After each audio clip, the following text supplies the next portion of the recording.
For years, the Samsung Galaxy Ultra has been defined by one thing: maximum hardware. More cameras, more features, more everything. But the massive leaks surrounding the upcoming 2027 Galaxy S27 Ultra suggest Samsung is about to do the unthinkable. They are actually removing a camera from the back of the phone. But before you get angry, this controversial downgrade is secretly the key to unlocking a massive battery upgrade we have been begging for since 2020. For the Galaxy S27 lineup are pouring in, and they paint a picture of a radically transformed Samsung ecosystem.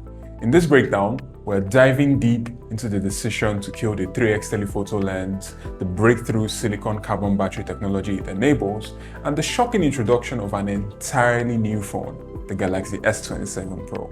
Let's start with the most controversial rumor on the board.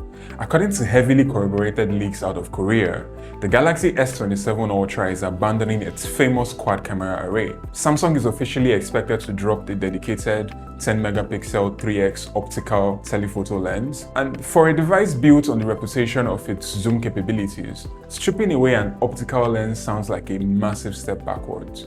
But if we look at the engineering data, it makes perfect sense. Samsung hasn't given up on zoom, they've simply outgrown the need for that specific piece of glass. The S27 is heavily tipped to feature a massive new 200-megapixel primary sensor, reportedly a custom ISOCELL HPA or HP6 sensor measuring an absolutely massive 1/1.12 inches. This sensor is expected to integrate new low-peak HDR technology, which basically means it handles extreme highlights and deep shadows far better than the previous generations. Now, because this new 200-megapixel sensor is so incredibly sharp, and because AI image processing has become so advanced, a high-quality digital crop from the main sensor at 3x magnification actually looks better than a photo taken through a tiny dedicated 10-megapixel optical lens. If you combine that with the dedicated 50-megapixel 5x periscope lens, and the 3x physical lens is just dead weight. And getting rid of that dead weight is the catalyst for the single biggest upgrade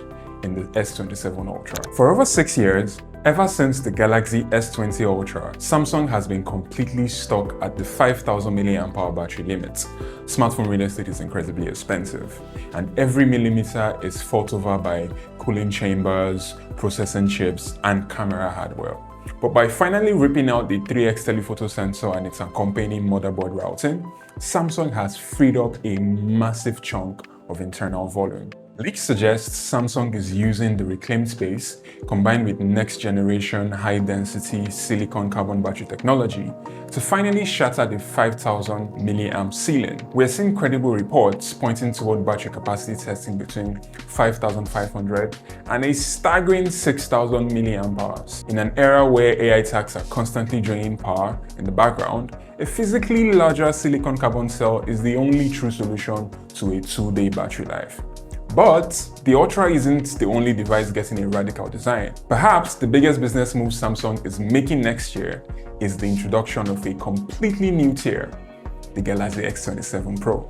Currently, if you want Samsung's absolute best cameras, you have to buy the massive, heavy 6.9-inch Galaxy Ultra. And if you buy the smaller base model or the Plus, you are accepting downgraded camera sensors and slower charging. The S27 Pro is designed to fix that exact gap. Leaked specs suggest that the S27 Pro will feature a highly pocketable 6.47-inch display, slotting right between the base model and the Plus. But unlike those phones, the Pro will carry the exact same 200-megapixel main sensor and ultra-wide cameras as the giant S27 Ultra. The only major compromise? It drops the built-in S Pen.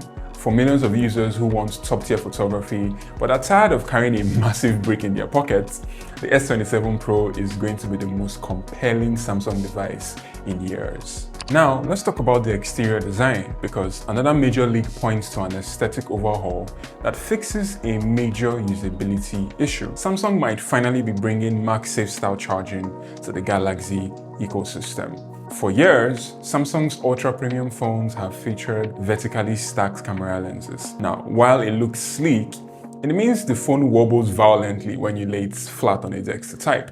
More importantly, this vertical arrangement interferes with internal magnetic rings. Rumors from industry insiders claim Samsung is testing a horizontal camera bar layout. Spreading the sensors horizontally not only eliminates the table wobble, but it finally creates the necessary clearance for Qi2 magnetic wireless charging.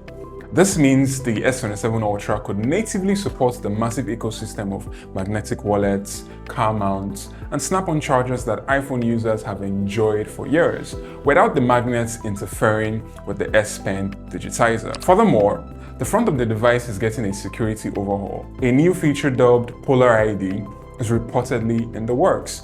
This is essentially Samsung's answer to Face ID, a highly secure 3D facial recognition system that works flawlessly in the dark, but somehow achieves this without requiring a massive notch or dynamic island cutout on the screen. Finally, we have to talk about horsepower and how Samsung plans to pay for all these upgrades without raising the price tag to $2,000. The internal processing of the S27 series is making a generational leap, but it comes at a steep manufacturing cost. The S27 Ultra is slated to be powered by the Snapdragon 8 Elite Gen 6 Pro, built on an incredibly advanced 2nm manufacturing process.